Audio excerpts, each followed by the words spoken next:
Assalamualaikum warahmatullahi wabarakatuh.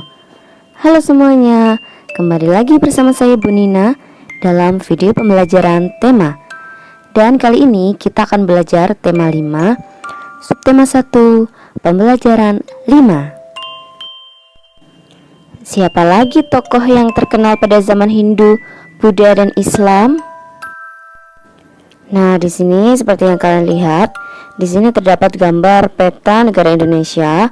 Kemudian ada juga gambar Gajah Mada, Hayam Wuruk. Kemudian di sebelah kanannya ada gambar Candi Penataran, dan di tengahnya ada kekuasaan Majapahit. Maksudnya gimana sih?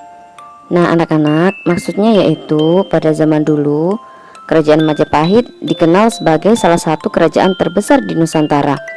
Nusantara itu apa sih? Nah, Nusantara itu negara kita tercinta, yaitu Indonesia.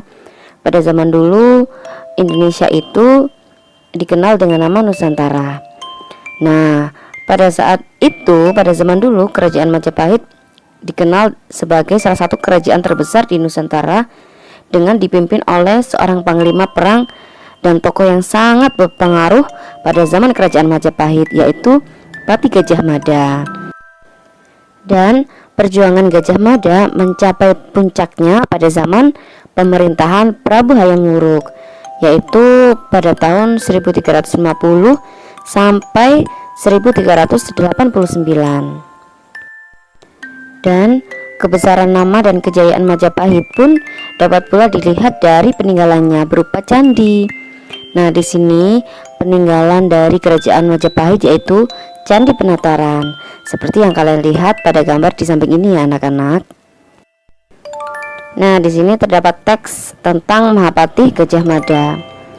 Untuk yang paragraf pertama, Gajah Mada adalah seorang panglima perang dan tokoh yang sangat berpengaruh pada zaman kerajaan Majapahit. Saat remaja, ia merupakan seorang pemuda yang mempunyai keahlian bela diri yang sangat hebat serta berilmu tinggi. Pada usia 19 tahun, Gajah Mada berhasil menyelamatkan rajanya Prabu Jayanegara.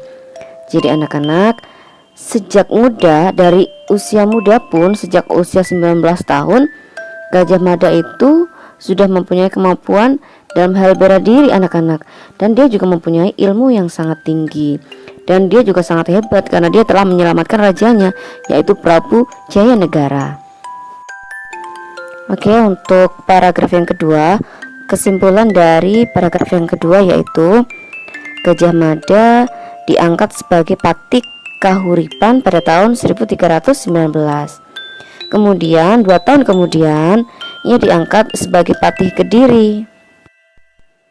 Nah, inti dari paragraf yang ketiga yaitu Patih Majapahit yang bernama Arya Tadah itu menunjuk Gajah Mada untuk menggantikan dirinya.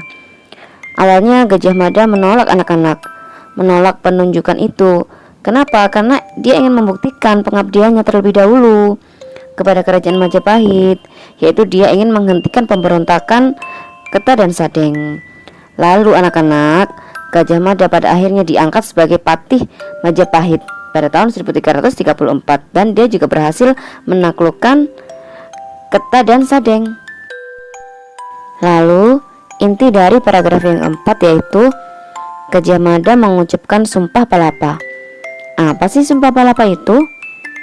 Sumpah Palapa yaitu janji bahwa ia tidak akan memakan buah palapa bila belum berhasil menguasai pulau-pulau Nusantara.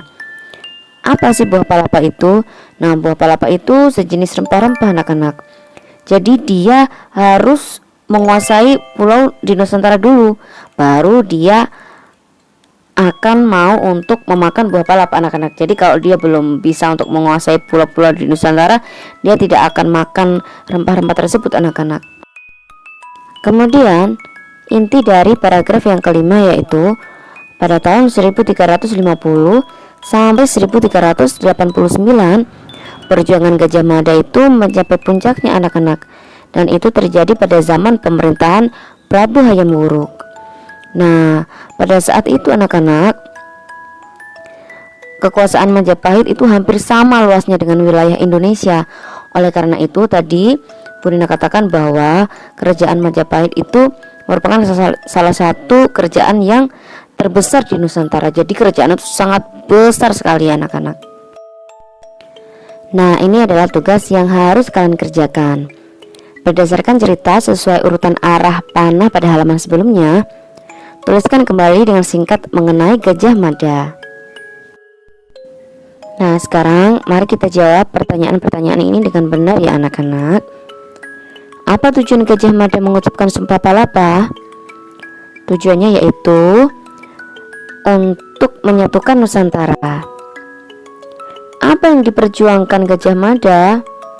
Yang diperjuangkan Gajah Mada yaitu untuk mempersatukan Nusantara di bawah kekuasaan Kerajaan Majapahit. Apakah perjuangan Gajah Mada mempunyai pengaruh pada kehidupan bangsa Indonesia saat ini? Jelaskan dan berikan contohnya. Gajah Mada memang hampir berhasil menaklukkan Nusantara. Semangat Gajah Mada dalam mempersatukan Nusantara itu dijadikan semangat bangsa Indonesia dalam mengisi dan mempertahankan kemerdekaan anak-anak. Hal baik apa yang dapat kamu contoh dari Gajah Mada? Beliau adalah orang yang menyatukan seluruh Nusantara hingga mencapai Filipina. Gajah Mada telah mengajarkan arti dari persatuan dan kesatuan untuk menjadi sebuah bangsa yang besar. Oleh karena itu, untuk menjadi bangsa yang besar dan kuat, persatuan dan kesatuan harus tetap terjaga, sehingga keutuhan negara kesatuan Republik Indonesia ini juga tetap terjaga ya anak-anak. Apakah Gajah Mada bisa disebut sebagai pahlawan pada masa Kerajaan Majapahit? Jelaskan. Mahapati Gajah Mada adalah pahlawan bagi rakyatnya. Kenapa? Karena beliau telah berani dan pantang menyerah berjuang untuk rakyatnya, sehingga rakyatnya itu bisa hidup aman dan sejahtera. Gajah Mada juga dapat menyatukan Nusantara loh anak-anak. Nah, di sini terdapat teks tentang kompleks Candi Penataran. Mari kita baca bersama-sama ya. Kemegahan dan kebesaran kompleks Candi Penataran membuktikan perjuangan dan peranan para tokoh pada Kerajaan Majapahit. Candi Penataran dibangun pada masa Kerajaan Kediri dan dipergunakan pada masa Kerajaan Majapahit. Di dalam kompleks candi terdapat arca, bangunan yang disebut Balai Agung, prasasti atau batu tulis, dan beberapa candi. Candi-candi itu diantaranya Candi Naga yang berukuran lebar 4,83 meter, panjang 6,57 meter, dan tinggi 4,70 meter. Selain itu, terdapat candi yang dianggap paling suci, yaitu Candi Induk. Candi Induk terdiri atas 3 teras, bersusun dengan tinggi seluruhnya yaitu 7,19 meter.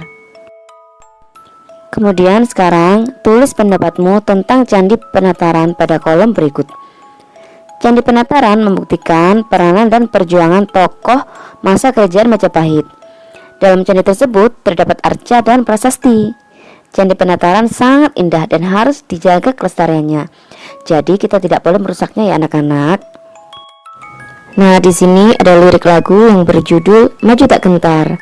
Nah, makna dari lagu ini sesuai dengan pengalaman Pancasila sila keempat ya anak-anak, bahwa kita sebagai warga negara Indonesia yang baik, kita harus bijak dalam melakukan segala sesuatu hal. Jadi kita harus berani, kita harus maju untuk membela kebenaran anak-anak. Dan sekarang kita nyanyikan bersama-sama ya.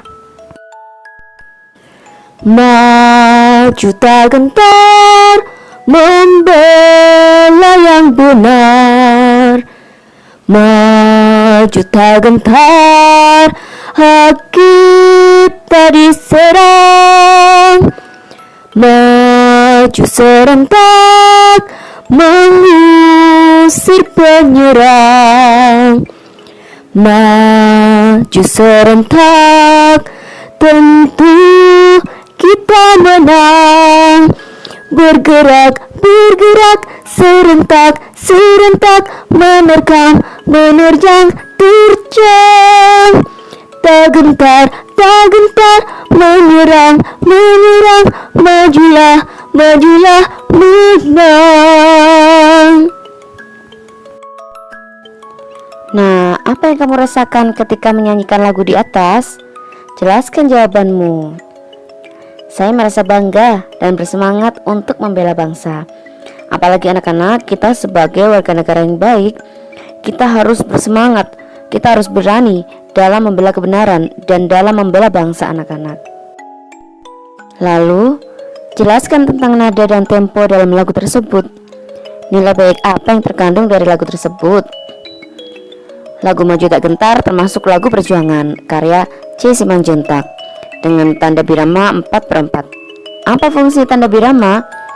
Setiap birama terdapat 4 ketukan dan masing-masing ketuk bernilai 1/4. Dari partitur seperti yang tampak pada gambar terdapat tempo marsya, yang artinya tempo mars atau tempo gerak jalan. Tempo marsya ini berkesan gembira dan tegas.